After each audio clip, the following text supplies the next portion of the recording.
Buenos días, soy Leonardo Guidi, analista financiero del Grupo Carey y vamos a ver el resumen semanal correspondiente al viernes 5 de marzo de 2021. Bueno, la verdad que hemos tenido una semana, o podríamos decir 2 semanas, que nos ponen a prueba como inversores. La verdad que lo que ha pasado durante las últimas 2 semanas son esos contextos de mercado donde se nos pone a prueba en nuestras emociones, en nuestra disciplina,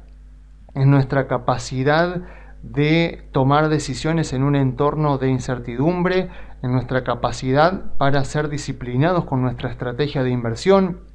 con nuestras tesis de inversión, con nuestros objetivos de inversión, en contextos donde vemos que nuestros activos están perdiendo fuertemente valor. La verdad es que, claro, si yo lo muestro así, no parece tanto, porque la verdad es que si yo muestro desde el récord histórico hasta la suba importante que tuvo hoy el Standard & Poor's, está cayendo un 3%, la verdad que uno podría decir, bueno, no es para tanto un 3%, pero claro, si miramos el Nasdaq llegó a caer un 10%, después se recuperó un poco, y ahí por supuesto es donde están más concentradas las acciones que nos importan a nosotros, las acciones tecnológicas, las acciones de consumo discreto, las acciones de comunicaciones. Y bueno, estos son contextos justamente donde tiene sentido preguntarse, bueno, a ver, ¿cómo me estoy sintiendo? A ver, ¿cómo me sentí durante las últimas 2 semanas en el mercado? O sea, me sentí, estuve preocupado por lo que estaba pasando, estuve tentado a tomar decisiones de vender o de salir a comprar otras cosas, me sentí mal, me afectó el estado de ánimo, me afectó mi humor, me afectó el comportamiento, lo que estaba pasando en el mercado, o por el contrario, sí me sentía tranquilo porque obviamente yo sé lo que compré, sé lo que tengo en el portafolio, sé por qué lo compré y esto que está pasando en el mercado no cambia los fundamentos. Entonces es muy importante esto porque obviamente si estoy preocupado, si me siento mal, si me afecta el humor, si me afecta la salud, bueno, no vale la pena. O sea, bueno, tal vez la bolsa no es para todos. O sea, si lo que pasó durante el mercado durante las últimas 2 semanas nos angustió, nos preocupó, nos cambió el estado de ánimo, hizo que estuviéramos mirando la bolsa todos los días preocupados, bueno, tal vez no vale la pena, tal vez no se justifica, porque aparte el mercado es así y seguirá siendo así. O sea, esto no va a cambiar. O sea, siempre que seamos inversores bursátiles, este tipo de contextos aparecen. Y por eso es tan importante la disciplina. Y si no somos capaces de tolerar emocionalmente este tipo de contextos, bueno, la bolsa no es para nosotros, porque nos va a terminar afectando la salud. Así que tengamos muy en cuenta, porque además, si nos afecta tanto el estado de ánimo que empezamos a tomar decisiones de manera precipitada, puede ser que a largo plazo eso nos termine perjudicando más y nos haga perder tal vez en poco tiempo un dinero que hemos tardado meses o incluso años en generar, y no vale la pena, no vale la pena. Sobre todo teniendo en cuenta que, como ya lo he dicho en informes anteriores, el corto plazo, el muy corto plazo, y claramente una semana o una semana y media de mercado es muy corto plazo, está dominado principalmente por el azar y por las emociones de los inversores, que cuando se vuelven muy fuertes las emociones y se caldean mucho las emociones en el mercado, los inversores empiezan a actuar en manada y empezamos a ver estos días de tanta volatilidad como estamos viendo, y bueno, querer predecir lo que va a pasar no tiene sentido porque además responde a emocionalidad de los inversores. Ya saben que en el corto plazo, en el día a día, en la semana a semana, el mercado se mueve más que nada por emociones, mientras que a largo plazo, cuando uno mira los recorridos del mercado y de las acciones a largo plazo, se mueven por las ganancias que generan las empresas. Entonces, no nos preocupemos por un movimiento de una semana y media, si las acciones que tenemos en nuestro portafolio tienen los fundamentos para seguir generando cash flows, para seguir generando ganancias para todos nosotros. Así que tengámoslo muy en cuenta, porque no vale la pena, no vale la pena angustiarse por esto, sobre todo siendo que eso se soluciona muy fácilmente sabiendo lo que uno compra. y sabiendo por qué lo compra para no actuar de manera precipitada. Porque, a ver, por ejemplo, ¿qué pasó durante esta semana? Lo mismo que pasó durante la semana pasada, o sea, la curva de tasas de los bonos. O sea, yo miro la curva de tasa de los bonos, que la tengo acá en azul, y veo claramente que las tasas cortas se mantienen muy abajo, pero las tasas largas, sobre todo la tasa del bono a 10 años, que es la que importa para evaluar empresas, ha subido bastante. Miren acá la tasa de los bonos hace un año atrás, hace exactamente un año, y acá vemos las tasas hace 2 años. Como ven, estamos claramente en un contexto de tasas muy bajas, históricamente muy bajas, pero la diferencia con respecto a un año atrás era que la curva se empinó. Fíjense que la diferencia con la curva de hace un año es exactamente esa. Vemos las tasas cortas que se mantienen prácticamente igual y vemos las tasas largas que han subido. Entonces, hoy por hoy, la curva de tasas de los bonos del Tesoro tiene pendiente positiva y se va poniendo cada vez más positiva. Eso es algo bueno, porque por un lado, a ver, lo que se dice es que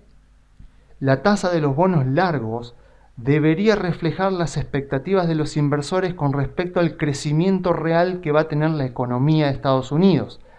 No solo para este año, para los próximos años en promedio. Con lo cual debería ser un reflejo de la inflación esperada, pero también del crecimiento que va a tener la economía. O sea que en todo caso, lo que podríamos estar viendo acá es o un aumento en la expectativa de inflación o un aumento en la expectativa de crecimiento económico, o las dos cosas al mismo tiempo, ya que tenemos en cuenta que se emitió mucho el año pasado por parte de la Fed, ese dinero se volcó al público en general, y por el otro lado, Estados Unidos está vacunando, el mundo en general está vacunando, y se cree que para mediados de año una gran parte de la población mundial ya va a estar vacunada, con lo cual se va a estar volviendo a la normalidad no solo en Estados Unidos, sino en todos los países desarrollados y en muchos de los países emergentes. Así que tiene sentido entonces ver un aumento en las tasas de los bonos largos, sobre todo teniendo en cuenta también que la Fed no está interviniendo en la parte más larga de la curva, sino que está simplemente comprando bonos más que nada acá, en la parte más corta de la curva, para financiar al gobierno de Estados Unidos. Obviamente, como ya lo dijimos la semana pasada, las tasas largas de los bonos, sobre todo la tasa del bono a 10 años, afecta a las valuaciones de las empresas, porque es la tasa que se utiliza para valuar empresas, porque las empresas no se evalúan en el vacío, siempre se las evalúa con respecto a alguna otra inversión, sobre todo alguna inversión que no tenga riesgo, como los bonos del Tesoro. Entonces, si la tasa de los bonos del Tesoro sube, eso vuelve relativamente un poco más atractiva a la inversión libre de riesgo. Entonces me penaliza el valor de las empresas, y por supuesto me penaliza más a aquellas empresas que están en crecimiento, a aquellas empresas que no tienen tantos ingresos hoy, que no tienen tantos activos hoy, sino que los están construyendo para tenerlos en el futuro. Entonces, como ese tipo de empresas tienen la mayor parte de su valor en el futuro, la suba de la tasa de los bonos del Tesoro castiga más a ese tipo de empresas, e incluso lo podemos ver con índices. Vemos acá que existe el índice Standard & Poor's 500 Growth Total Return. Esto de Total Return viene de que se reinvierten los dividendos, y acá tenemos el índice S&P 500 Value Total Return. Entonces, como vemos claramente, si yo me fijo, miro más o menos finales del año pasado, por ejemplo, y veo que efectivamente las Value, el índice Standard & Poor's Value, donde están incluidas principalmente empresas bancarias, empresas industriales, empresas energéticas, empresas de materiales, por ejemplo, de consumo básico, este índice está subiendo un 5,1% en el año. Mientras que si yo me voy al índice Growth, donde están las empresas tecnológicas, las empresas de comunicaciones, las empresas de salud, y me fijo, veo que es un índice que está cayendo a lo largo de este año. Como vemos acá, si trazamos un poco la medición, vemos que está cayendo, a diferencia del value, que está subiendo.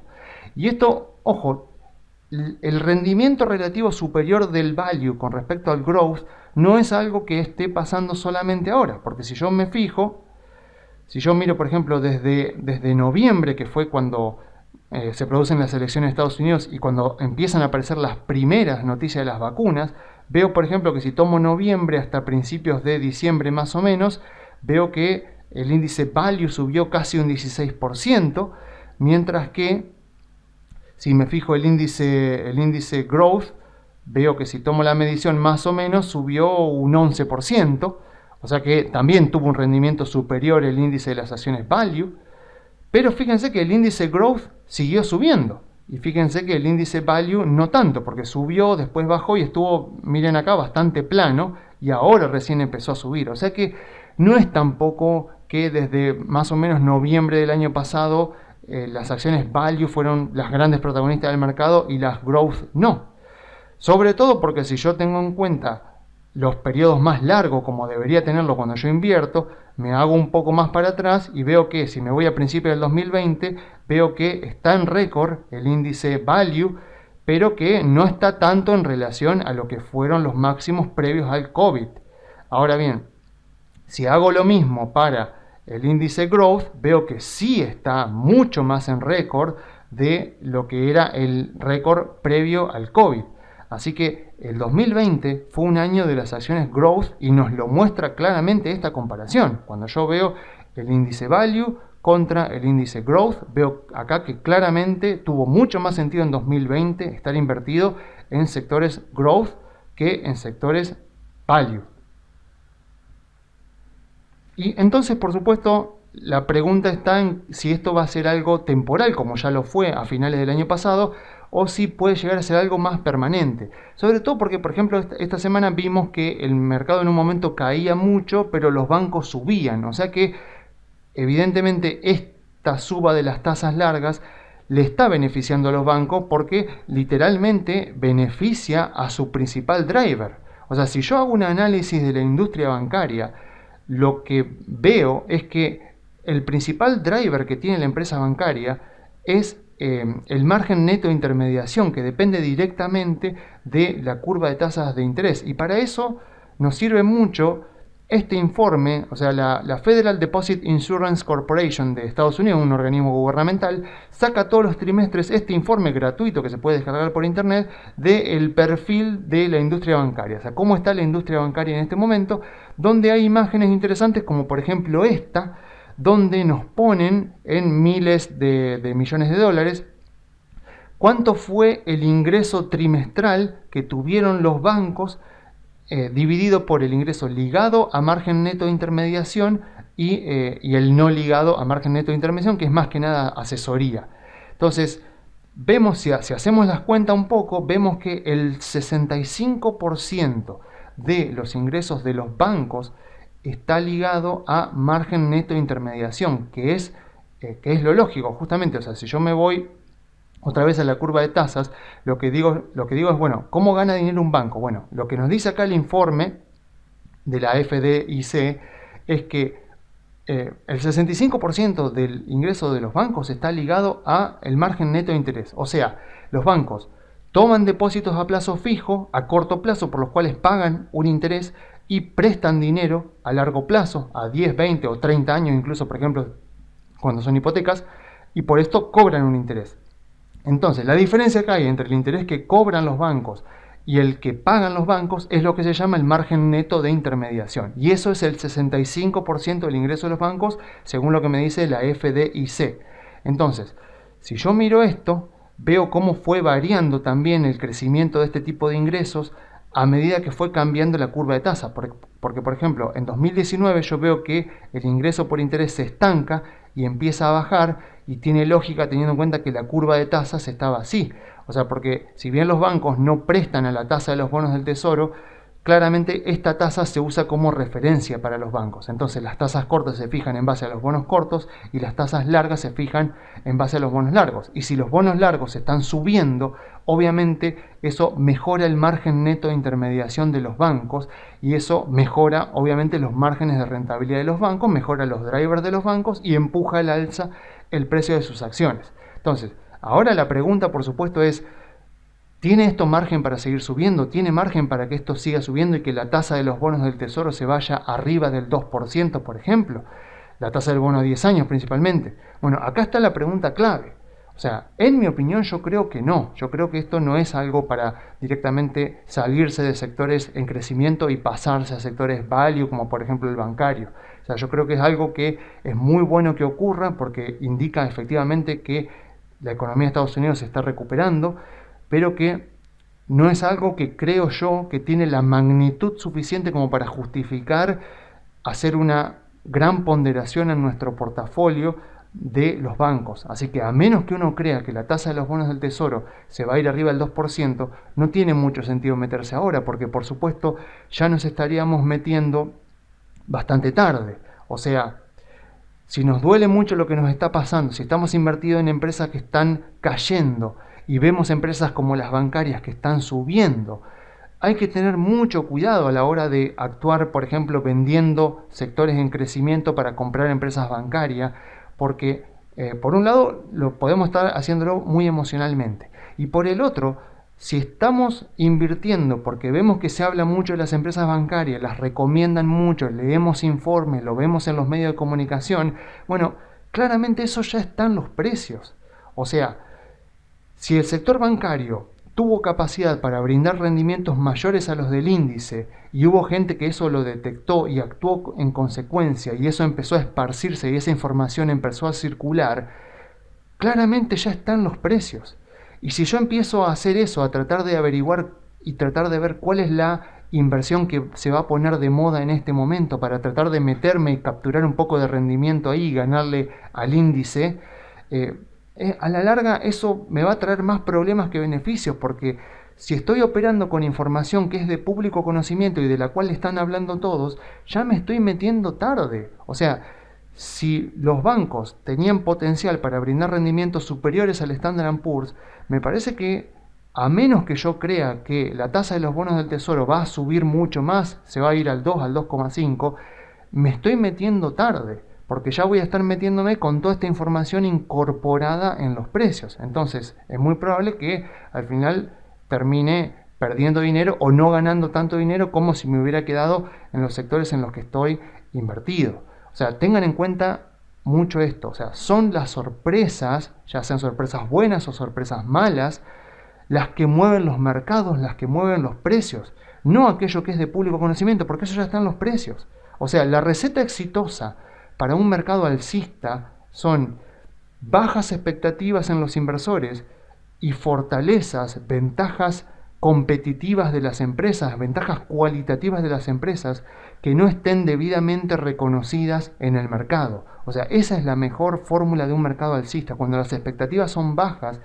y las capacidades de las empresas sorprenden por lo buenas que son. Esa es la mejor receta de un mercado alcista. Y justamente lo contrario pasa cuando se gesta un mercado bajista, cuando tenemos muy altas expectativas con respecto a las empresas y las empresas tienen debilidades, en algunos casos muy evidentes, que las estamos pasando por alto, las estamos ignorando directamente. Entonces,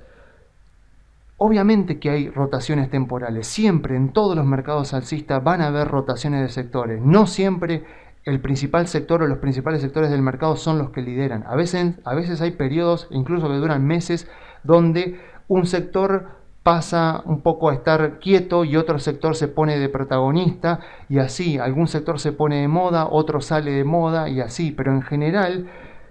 lo que más importa, lo que más me va a permitir a mí obtener rendimientos compuestos muy buenos a largo plazo es saber en dónde estoy posicionado, saber en qué parte del ciclo del mercado alcista estamos, para saber entonces en qué sectores me conviene estar invertido. Y para eso, por supuesto, nos viene muy bien este gráfico que he mostrado varias veces, donde uno puede ver cuáles son las características de los mercados alcistas al inicio y en las etapas finales. O sea, al inicio del mercado alcista, el sentimiento de los inversores es de pánico, de pesimismo y en el mejor de los casos de escepticismo. Después, las acciones que pertenecen a sectores de valor, o sea, el financiero, el de energía, el industrial, el de materiales, el de consumo básico, son los que obtienen los mejores beneficios debido a que justamente como los inversores están muy escépticos de que la suba vaya a continuar, lo que hacen es preferir invertir en empresas que están generando cash flow en el presente y que tienen una buena base de activos en el presente. Porque justamente están escépticos de que esto vaya a pasar y por eso prefieren este tipo de empresas. Obviamente, cuando estamos iniciando un mercado alcista después de un mercado bajista, la actividad de las IPO es muy poca. Entonces, si este fuera el primer año del mercado alcista iniciado en marzo de 2020 después de la baja del coronavirus, deberíamos estar viendo este comportamiento. Por el contrario, si estaríamos en este momento en las etapas finales de un mercado alcista, lo que deberíamos ver es el sentimiento inversor en optimismo y en algunos casos incluso eufórico, las acciones de sectores pertenecientes de sectores en crecimiento, o sea, las de tecnología de la información, las de comunicaciones, la de salud, la de consumo discreto, son las que obtienen los mejores rendimientos en estos contextos porque los inversores que están muy optimistas están dispuestos a pagar más por las ganancias futuras de las empresas. O sea, hoy por hoy hay empresas como, por ejemplo, Mercado Libre, que no están teniendo balances con ganancias, pero si el mercado está optimista, los inversores confían en que esta empresa irá construyendo una base de activos, irá construyendo ventajas competitivas y que eventualmente obtendrá flujo de fondos y será rentable y recompensará a los clientes. O sea, esto pasa principalmente, este tipo de empresas son las que más reciben la atención de los inversores en contextos de optimismo y no tanto en contextos de escepticismo. Por último, por supuesto, la actividad de las IPO es muy grande porque obviamente hay optimismo, hay euforia, hay mucha exuberancia y los inversores demandan inversiones. Entonces, la pregunta que tenemos que hacernos es ¿en qué etapa creemos nosotros que nos encontramos? En mi caso yo creo que los datos me dicen que estoy en las etapas finales del mercado alcista iniciado en 2009. Obviamente no quiere decir que se vaya a terminar mañana porque todavía no hay euforia, hay un saludable optimismo. Entonces, considero que estamos en este contexto y por lo tanto las empresas de esos sectores son las que mejores perspectivas de futuro tienen. No quiere decir que vayan a ser las que van a subir todo el tiempo, sino las que cuando yo miro un año para atrás son las que más han subido y cuando miro un año para adelante son las que yo creo que más van a subir. Y por eso es muy importante ver qué estrategia vamos a implementar. Y para eso preparé este gráfico donde acá puse bien para que queden bien claros cuáles son los sectores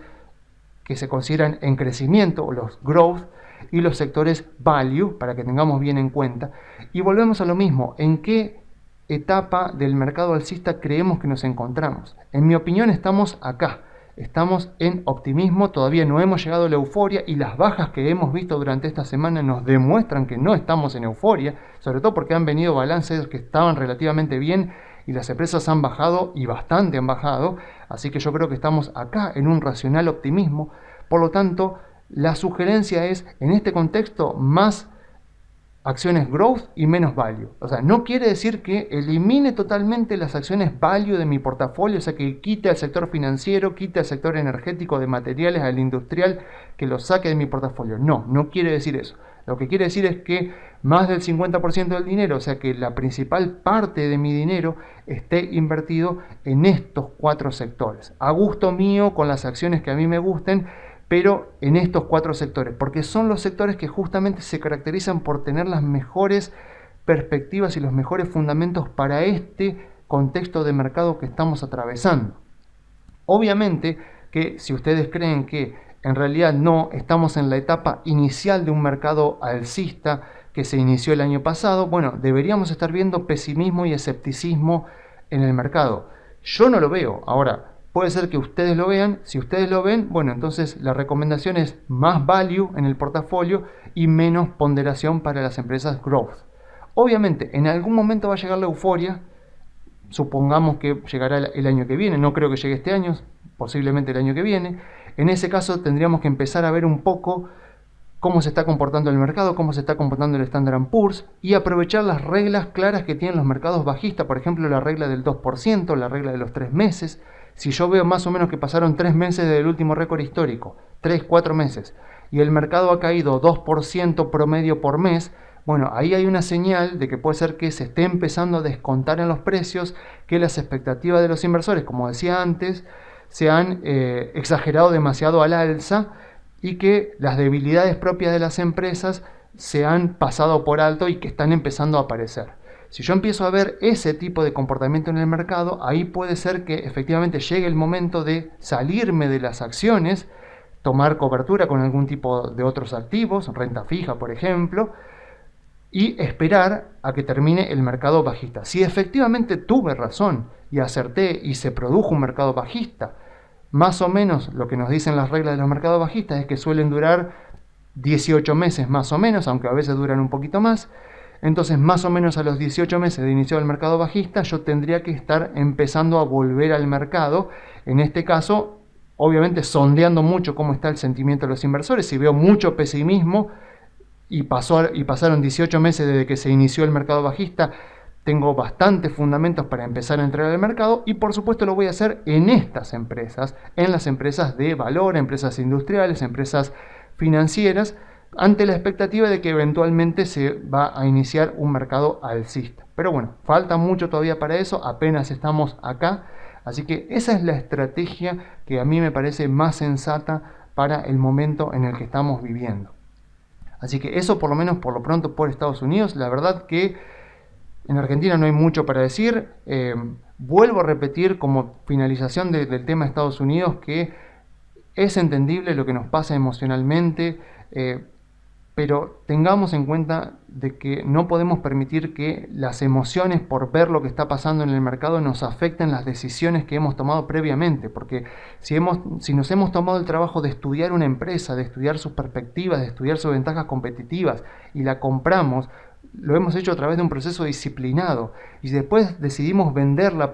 porque están cayendo y están subiendo las bancarias. Bueno, estamos tirando por tierra todo el análisis, todo el trabajo que hemos hecho anteriormente y el mercado nos dice que hacer eso a la larga nos va a traer más pérdidas que ganancias, así que no tiene sentido lógico hacer eso. Fíjense lo que es el Merval en dólares, estamos más o menos en $306, obviamente que el Merval se vio arrastrado también por Estados Unidos, pero principalmente por las cuestiones propias de Argentina, así que no neguemos que esto depende más de Argentina que de Estados Unidos, así que mientras no cambie el componente político en Argentina, vamos a tener que esperar a ver qué pasa en el ámbito electoral, así que por lo pronto en Argentina, la verdad que más que bonos que ajustan por inflación y no mucho más, no hay por hacer. Así que bueno, a ver, si ustedes son clientes de Grupo Carey y obviamente no tenemos